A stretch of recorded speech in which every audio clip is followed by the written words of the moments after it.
Tonight, on a second hour of 2020 Saturday, they'll be home for the holidays if they can solve this mystery. Desperate people in the search of a lifetime. How do you leave your child in a paper bag in an alleyway? Just hours old, she was left by a dumpster for a stranger to find. He was left on a front doorstep. As a baby, this is where I was abandoned. Why did you choose this house? She was left outside a grocery store, the Happy Market. She left me right next to the newspapers. Who is abandoning newborns in paper bags, all in 1 square mile? And what do they have in common? Have you ever seen anything like this? It just blew my mind. Tonight, the news story that exploded Both abandoned at birth. into a national mystery and took 30 years to solve. I definitely want to get my fingers into that case. Our dogged detective, Wow. connecting the dots and the DNA to discover their secret bond. Oh, give me a hug. They're so cute. You guys weren't letting go. 2020 is there every step of the way as they search for answers, good news or bad. Who did this? Do you think you can handle it? I can handle it. This breaks my heart. And the final twist no one sees coming. The 3 babies have grown up and are finding each other and are gonna find you. Welcome back as we continue this special 2020 Saturday. I'm Elizabeth Vargas. And I'm David Muir. And right here tonight, you're about to meet 3 so-called foundlings, abandoned babies. Their case is completely unconnected, or so we thought, until Elizabeth spent nearly a year following them. That's right. Prepare yourself for a lot of emotional twists and turns and an ending none of us saw coming until we were actually sitting there recording it. That mystery now ending with tears of joy. But it began years ago with a newborn baby's lonely cry. I think if it was Saturday morning, I ran around the corner to get some milk. A last-minute bike ride at dawn. 26-year-old mother of 2, Joanne Hauser, runs out to grab milk for that morning's breakfast. I went by the same way I usually go, and I thought I heard something like a cat. She detours from her morning errands, noticing a paper bag next to a dumpster. She moves in for a closer look. So I went over and I looked into this bag, and there was a baby in the bag. A baby, astonishingly naked with the umbilical cord still attached, wrapped only in a towel. Someone had left her there. No note, no identification, nothing. I picked up the bag and I rode back lickety-split to my house, and I dialed 911. The local television station, KABC, captures this video of baby Jane Doe, a newborn just hours old, in an incubator at the hospital, where the nurses hang a sign on her cradle, "I know I'm somebody." The local newspaper hails the woman on the bicycle as an angel of mercy. Joanne, the Good Samaritan, stops by the hospital every day for a week, checking up on the beautiful abandoned baby. She looked like a little doll, little tiny doll, just perfect. The nurses nicknamed the baby Lady Diana, after the princess who got married as the world watched 4 days earlier. So London now sees for the first time. It was 1981. Foreigner's Urgent was tearing up the charts. Big hair and big money became emblematic of the go-go 80s. Greed was good.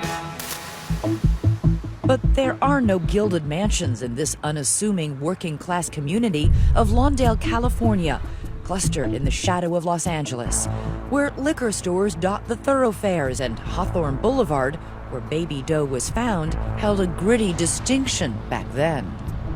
What's its reputation? Prostitution. Cece Moore is a genetic genealogist whose specialty is foundlings, the name for abandoned babies. Initially, I thought perhaps the mother was a prostitute that was working on Hawthorne Boulevard and really didn't have a lot of options. No options because in 1981 there were no safe haven laws, which allow parents to hand over a baby to law enforcement or hospitals, no questions asked. So who abandoned that baby? One of those call girls? Or was it a teenager from the local high school just down the street? No one ever claims Lawndale's baby doe. Fast forward 34 years, that baby is now all grown up. You take this one, Anna. Janet Barnicoat lives north of Los Angeles, about 100 miles from where she was found. This is my dad. After a year in foster care, Janet got lucky. She was adopted. Tell me about your adoptive parents. They found out they couldn't have children, so they started to do the adoption process. Janet has an idyllic childhood, boisterous birthday parties, dance lessons, and even her own pony named Crocodile Dundee. Around the time Janet entered junior high school, she started to pepper her parents with questions about her past. Do I have siblings? Who are my parents? Why was I adopted? Why didn't they want me? The Barnicoats sat her down for a candid conversation. I just remember sitting at the kitchen table and they had pulled out the newspaper articles about the lady who found me riding her bike. And Janet always knew she was adopted, but when she found out she was abandoned, she was shaken to the core. I got really mad and angry, and I held on to that for quite a long time. And Mad and angry at my birth mother for, felt like she tossed me away.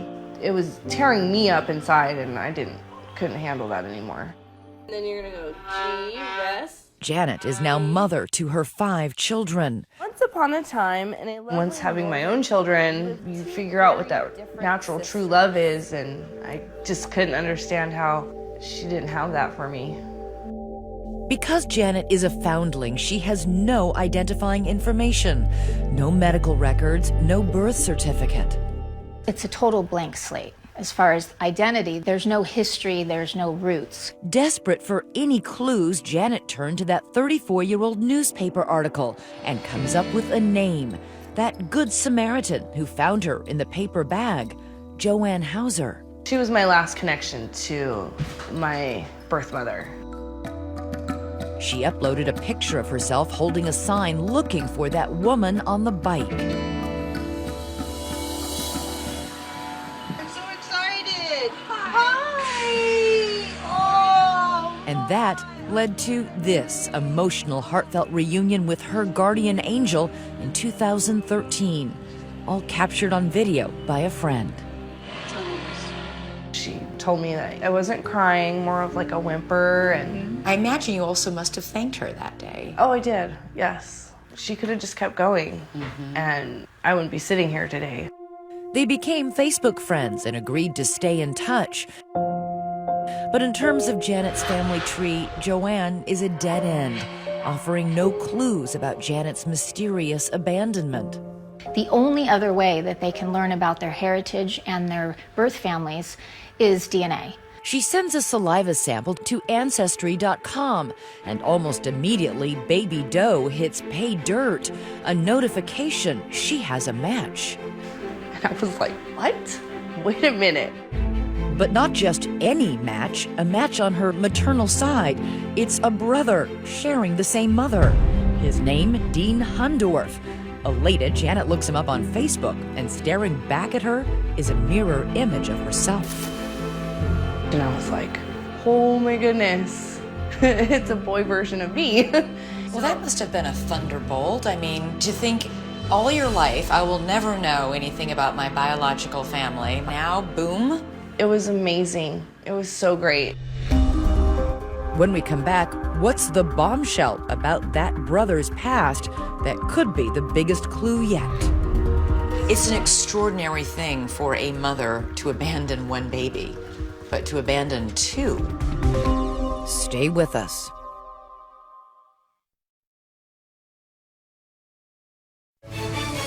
"2020 Saturday" continues. Once again, Elizabeth Vargas. It is Christmas time, 1986, in Lawndale, California. The town doesn't know it yet, but someone is abandoning newborn babies. Here on 149th Street, a completely different nativity scene. No manger, just a doorstep. No swaddling clothes for this baby, In fact, in this 47-degree weather, no clothes at all, just a brown paper bag. And I brought the dog out. When Danny Huerta takes his dog for a late-night walk, he stumbles on a package left on his doorstep. My foot hit something right here, and I reached down, and it was a bag, and I picked it up, and it felt heavy. You know, something's in here, and there was a baby in there, baby boy. Just like Janet Barnicoat, this baby boy is only hours old, the umbilical cord still attached, also left in a paper bag.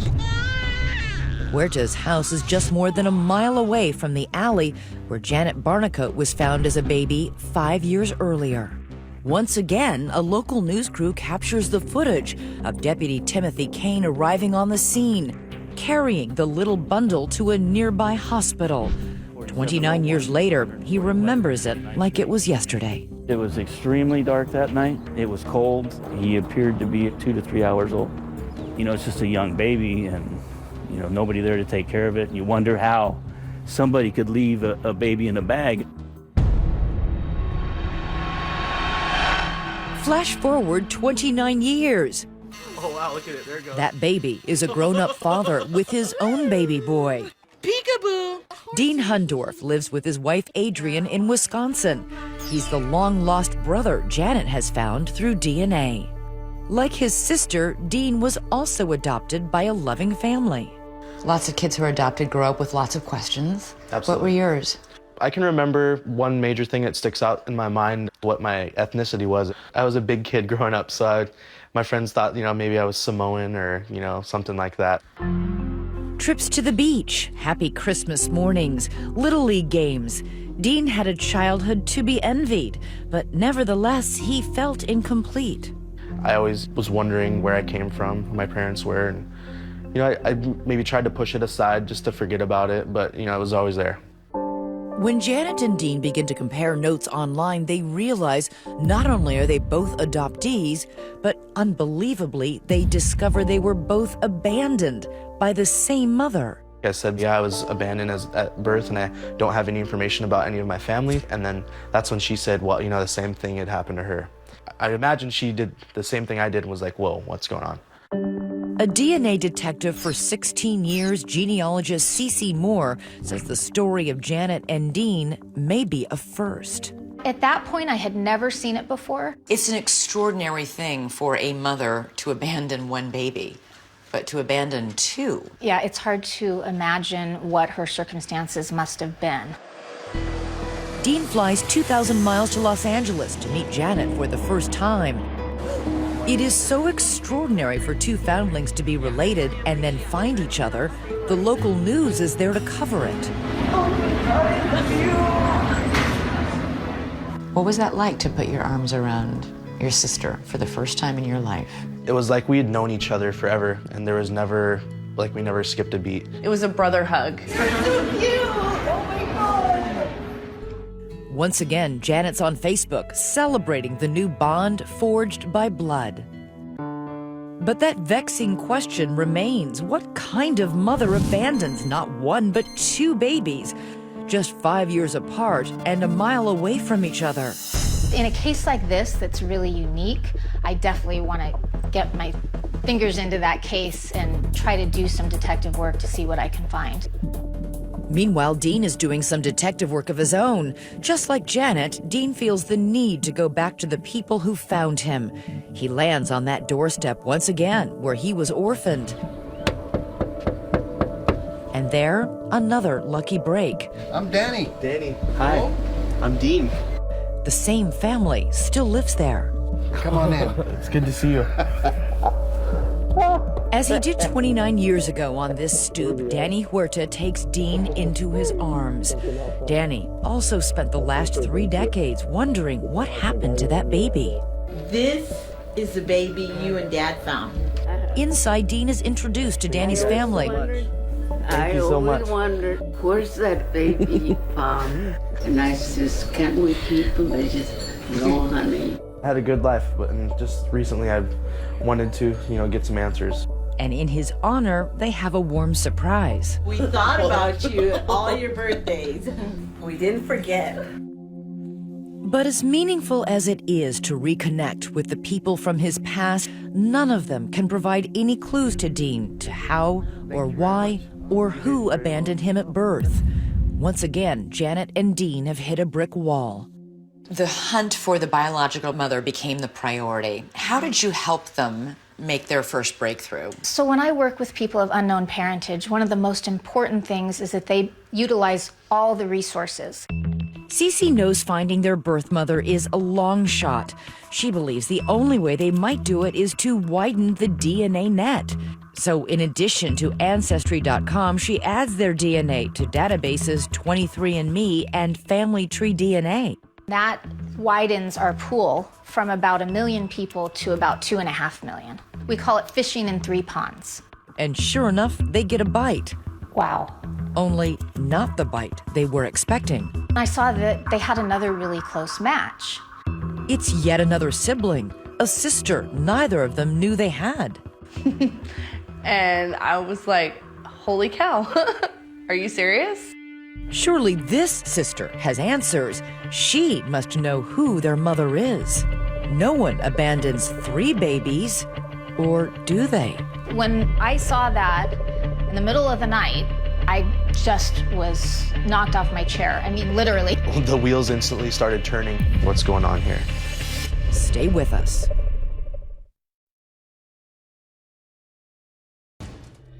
DNA detective Cece Moore has been up all night. She can't get out of her head the notion that someone has been abandoning babies. She's determined to help those 2 now grown-up half-siblings, Janet and Dean, find their mystery birth mother. And at 2 a.m., she strikes gold. A DNA match to yet a 3rd sibling. But all she's got to go on is the woman's date of birth. So I went into the California Birth Index, put her date of birth, and someone came up. Her name was Julie Christine Doe. That's what they use for a foundling. What went through your head? Oh, I could not believe it. We had 2 foundlings, now we have 3 foundlings. 2 is shocking enough. 3 is unprecedented. Although they had different fathers, all 3 shared the same mother. Who is she? Did she do this by herself? Why would she abandon them? Cece's research culling old newspapers reveals a familiar refrain. A baby, hours old, umbilical cord still attached, wrapped in a towel. So Julie was left at the Happy Market. It's a nice name. Yeah, if you had to be left somewhere. It was in the wee hours of a January morning in 1985. This time, a delivery man dropping off the morning newspapers discovers a baby wearing a blue jumpsuit. But the mystery remains. Who, during the 80s, would get pregnant 3 times, give birth 3 times, and then put the baby in a sack and drop it for someone to find? I've always known I was adopted. Julie Hutchison, like the others, would be adopted into a loving home. Birthday cakes, kittens, and petting zoos punctuated her childhood. Fast forward, she's now 31, working as an artist, living in Baltimore. How old were you when your parents got you? I was a newborn, just a couple days. They're amazing parents? I don't think I would have, come as far in life as I have, without parents like them to guide me, to push me. 2020 brings Julie 2,600 miles from Baltimore to Los Angeles to meet her biological brother and sister. This is a big thing. I hope she has our same laugh. I just want to know, how was their life growing up adopted? Oh, there she is. Okay. We're nervous. This is it. Okay, I might cry. Oh, give me a hug. It is an embrace that none of them ever dreamed they would share. The connection is immediate. Hey, you guys are so Oh, we have the same laugh. Yes. 3 peas in a pod. They had the same sense of humor. They were cracking each other up. There is something about biological and genetic bonds that survives any sort of separation. With 2020 in tow, they hop in the car, retracing the locations where they were left. Would there be a pattern that could give them any clues? I'm thinking, why out of all places? I mean, For Dean, a random house on a residential street. I guess it seems kind of busy, so maybe she thought, people would see me right away. And Just a short 2-minute walk down this Lawndale block to where Julie was found. She must have cared a little bit because she left me where the delivery guy would find me. Finally, Janet sees the alley where she was left next to a dumpster. Kind of creepy. Yeah. it is. It's kind of eerie. As they travel, something does become crystal clear. With each of these locations only within a mile of each other, the mother most likely lives here. Could she be one of the neighbors? Is she peering out from behind the curtains in one of these houses? Lots of questions that we'll get the answers to. I'm not gonna let this dumpster define who I am. But for all the brick walls they're hitting, CeCe Moore's DNA analysis is about to knock one down. There is another close DNA match to all 3 kids. We got very lucky. We found a first cousin. A first cousin on their mother's side. His name is Adrian. And here is where it gets interesting. Because CeCe looks Adrian up on Facebook, and there she is stunned. As she scrolls down Adrian's list of friends, a name this patchwork family already knows well. Joanne Hauser. Remember her? There was a baby in the bag. That good Samaritan who found Janet while riding her bike. It is an extraordinary coincidence that the woman who discovered Janet as a baby is friends with Janet's biological cousin. Right. So when I first looked at it, I thought, why are they friends? But if you do family searches as long as CeCe Moore has, you will know that there are far fewer coincidences than deeply buried secrets. She immediately begins to build out Adrian's family tree and finds that Adrian's mother has 2 sisters and Joanne is one of them, making Joanne either the siblings' aunt or, even more shocking, their mother. It's the conversation CeCe never thought she would have with these 3 foundlings. For an already fractured family, this news may shatter them. All 3 of you have a first cousin match named Adrian. Adrian's mom and your mom are sisters. Now, his mother has 2 full sibling sisters. And so Joanne is one of them. Wow. So the woman that found you is either your mother or your aunt. It takes a moment for the reality to sink in, especially for Janet.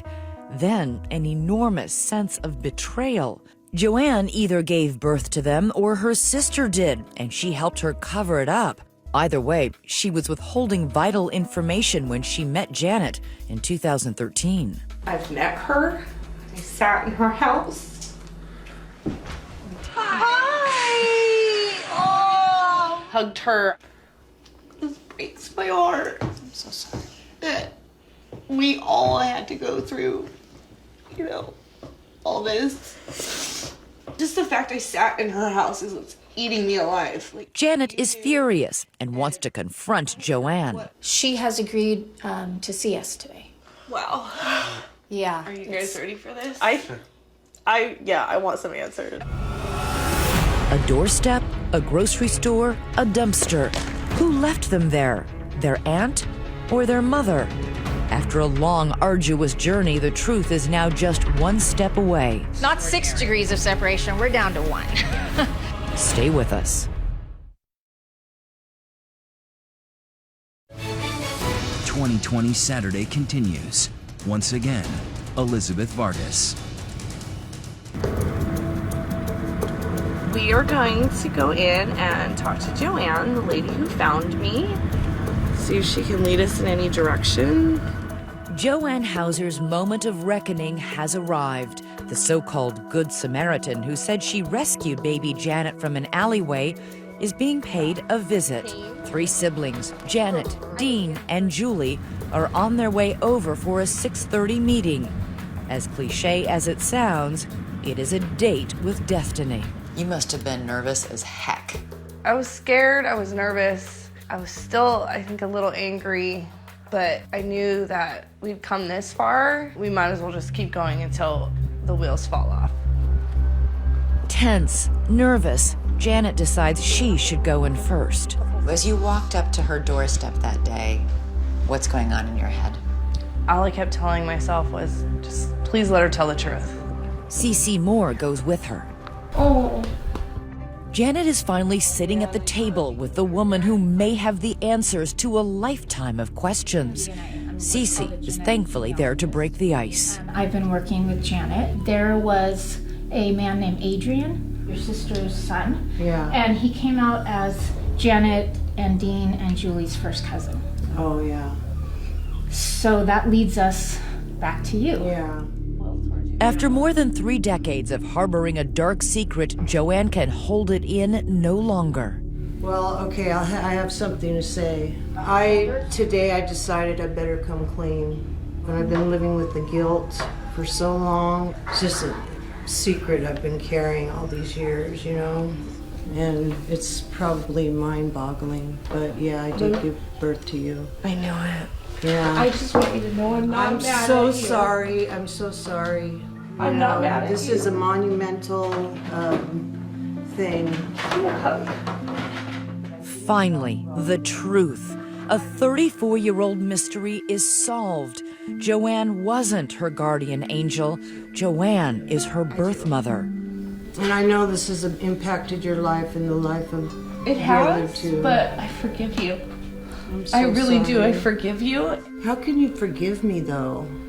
I mean, it's killing me because I abandoned you guys, you know? You know what? Foundlings, people that were abandoned, what I have found is they're the most forgiving, loving people I've ever known. I'm not exaggerating. I suppose you would have to be, huh? But we want you to know we're not mad at you. We love you. And when she finally came clean, I could feel like her burden. I could feel it and I could see it, and I just couldn't be mad at her. All that anger just disappeared? It did. I hated you. Not you, but I hated you. Yeah, I know. And I can't anymore. Janet asks about that story that's come to define her whole life. Please tell me I wasn't in an alley. No, you weren't. Oh, thank God.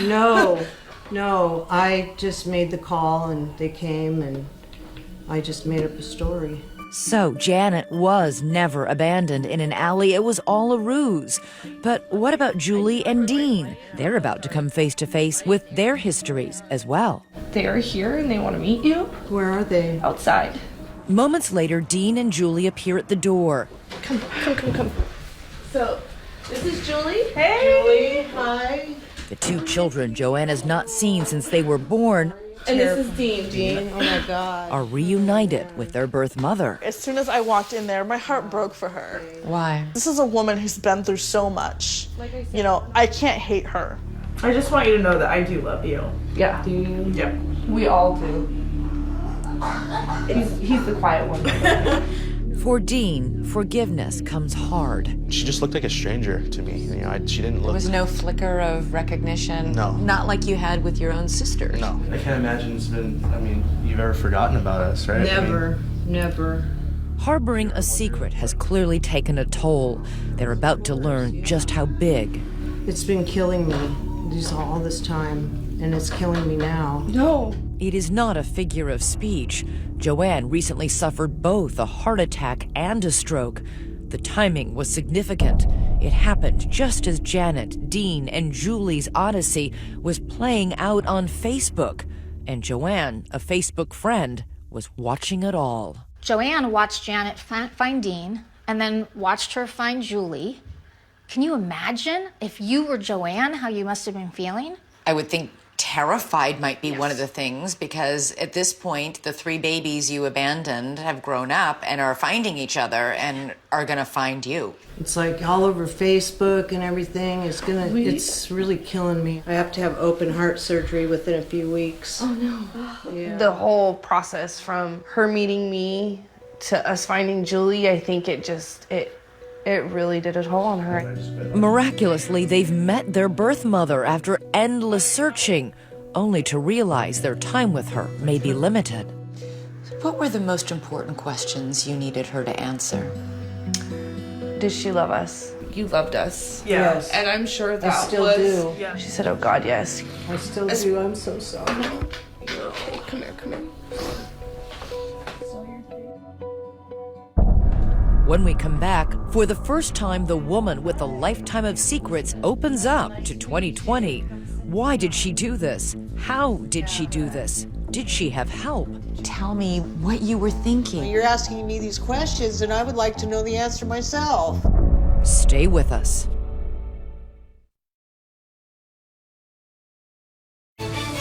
"2020 Saturday" continues.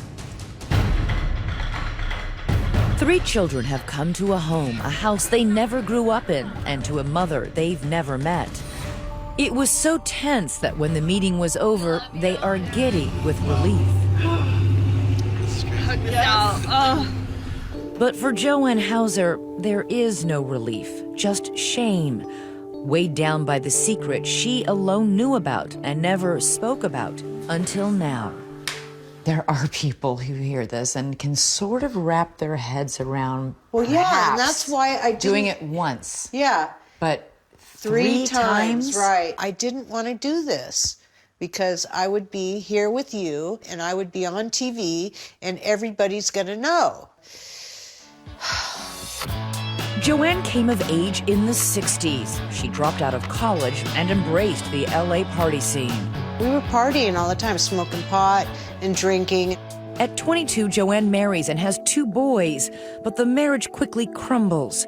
Joanne divorces and falls back into her partying ways. And it was at one of those parties, fueled by drugs and alcohol, that Janet is conceived.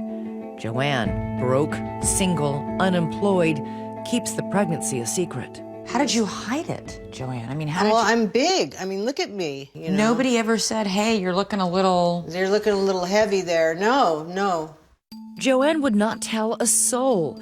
9 months later, in the early hours of an August morning, she goes into labor, alone in her house, with her 2 older boys sleeping in the next room. So what happened when you went into labor? Were you afraid? I was terrified. I remember it was around 4 o'clock in the morning, and I did it by myself. You know, I laid there and went through the labor and then went into the bathroom in the tub and drew the warm water and laid in the warm water, and that helped. The reality Joanne never wanted to face is now staring back at her in the form of a new baby girl, 4 pounds, 1 ounce. I'm like, what am I going to do? What am I going to do? Feeling ill-equipped to care for any more children, a desperate Joanne hatches that outlandish scheme, pretending she's found a baby by a dumpster, playing Good Samaritan to the police. I remember this young guy would call me and call me a hero. Not a hero, if they only knew the real story. Yeah, I'm not a hero. You went to visit Janet every day for that Yes. first week of her life in the hospital. Why did you do that? Because I wanted to see her. I was totally amazed. Yeah, she was perfect. Just tiny little thing. Just almost didn't want to give her up, you know? I felt if someone else had her, they could give her a better life than I could. 4 years later, still single, she finds herself pregnant yet again. Why weren't you using birth control? Stupid, crazy, not thinking. Julie, like Janet, would be born at home. The mother, with no medication, no help, cuts the umbilical cord herself. Julie was born on one of your son's birthdays. Yeah, January 19th, yeah, my oldest son. After you left her at the Happy Mart, Yeah. you came back and threw a birthday party. Yeah, I did. Yeah. How did you do that? That was tough because I was not feeling too great after I had her. Photos from that day capture a pale Joanne, smiling through the pain of just giving birth and then abandoning her second child. What was going through your mind as you're celebrating the birthday of one child, having just given birth to another child and left it behind a store? You know, I felt like I was the biggest hypocrite in the world, you know. And shockingly, it wouldn't be the last time. The very next year, Joanne is pregnant again with Dean. For the 3rd time, she endures labor alone, delivers a son alone, and cleans up alone. I remember driving around with him in the car. It's like, what can I do? What am I going to do? So I knew the first time he cried, they would probably open their door and find him right there, you know? An inconceivable act to do once, let alone 3 times. How much did you think about these 3 children? All the time, every day. And then one day in 2013, you find out Janet is looking for you. Yeah. Were you excited? Yeah, I was. You thought, I'm going to see my daughter. I was thrilled. It was just like, oh my God, there she is. And she's a grown woman. Hi! Looking back, a closer examination of that reunion gives it a whole different meaning. Over and over, Joanne pulls Janet back to look at her face. When I look at it, I see someone who's very proud of Janet. It looks like more of a motherly proudness. Yet again, Joanne keeps her secret and passes up the opportunity to tell Janet the truth. Joanne, what is it like to live with that kind of guilt? Terrible. That kind of shame? I'm blown away at their kindness. Their forgiveness. Their forgiveness, right. Have you forgiven yourself yet? I don't think I have. You know, everybody's encouraging me to, you know, forgive yourself, forgive yourself. Well, how do you do that? What, is there a formula for that? Is there? No? See? You just have to find your way there somehow, because living in this doesn't work. It makes you sick. And now I'm facing, you know, major heart surgery in a week. A mother filled with remorse, trying to reconcile with the very children she abandoned, now facing that dreaded operation. For the 3 siblings, could this be the last goodbye from their newfound birth mother? And still to come, a call few men ever want to get. You may be my father. Stay with us.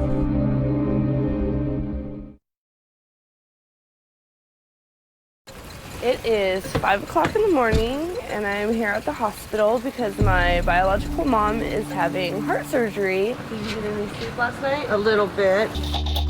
It is time to mend a mother's broken heart. Janet wonders if this hug is her last. I love you. I love you too. Just before she goes into surgery, Joanne has one last gift for her children, the names of the men who fathered them. Even if she made a lot of bad choices in the past, she's starting to make good choices now. There's never a phone call that someone is expecting to get. Normally I call him. Cece coaches Janet through a phone call to the father, Kent. Okay. And after leaving a message, a call back. Oh, what do I do? Pick up. Hi, Kent. How are you? Yes, you may be my father. I actually do know who my mother is. Her name is Joanne. Were you with a woman named Joanne in the 80s? Kent truthfully acknowledges that he was with Joanne back then, but says he is in shock.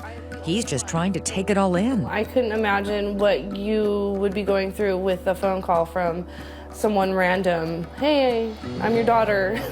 Aww.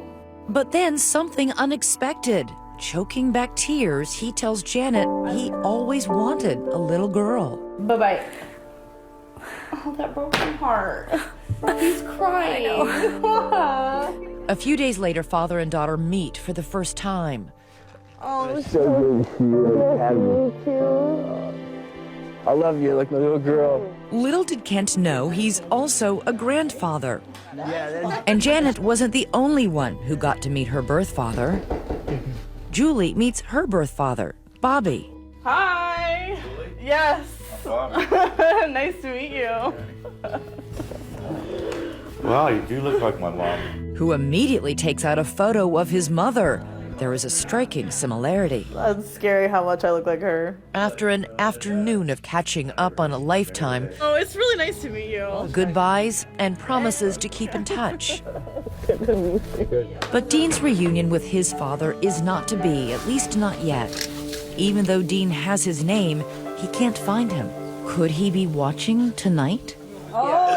As for Joanne, she made it through her surgery. It's now been 6 weeks. Time no see. Doing good. Group hug, please. Now the really hard healing can begin. Cece predicts Joanne's toughest critics will be herself and the millions of viewers she confessed to tonight. She will be judged, unfortunately. And I just don't think that judgment helps anyone. I've learned that families are the most forgiving, loving people when they grow up. that I've ever met. They want that connection, and so in order to have that and foster it, you have to let go all of that negativity. A recipe for redemption. The family is building their own new memories together. A first haircut for a grandson. A backyard barbecue. And a toast to a once torn fabric now stitched together into a portrait of a family. Cheers. Cheers to family. Cheers. Just an incredible story. Now ending with cheers and a Christmas that will be spent together. That's right. And you just heard our searcher, Cece Moore, talk about that judgment about the mother. If you were her child, could you forgive her? Let us know on Facebook and Twitter. Use the hashtag ABC2020. I'm Elizabeth Vargas. And I'm David Muir. From all of us here at 2020, thanks for watching on a Saturday night, and we hope you have a great holiday ahead with your family.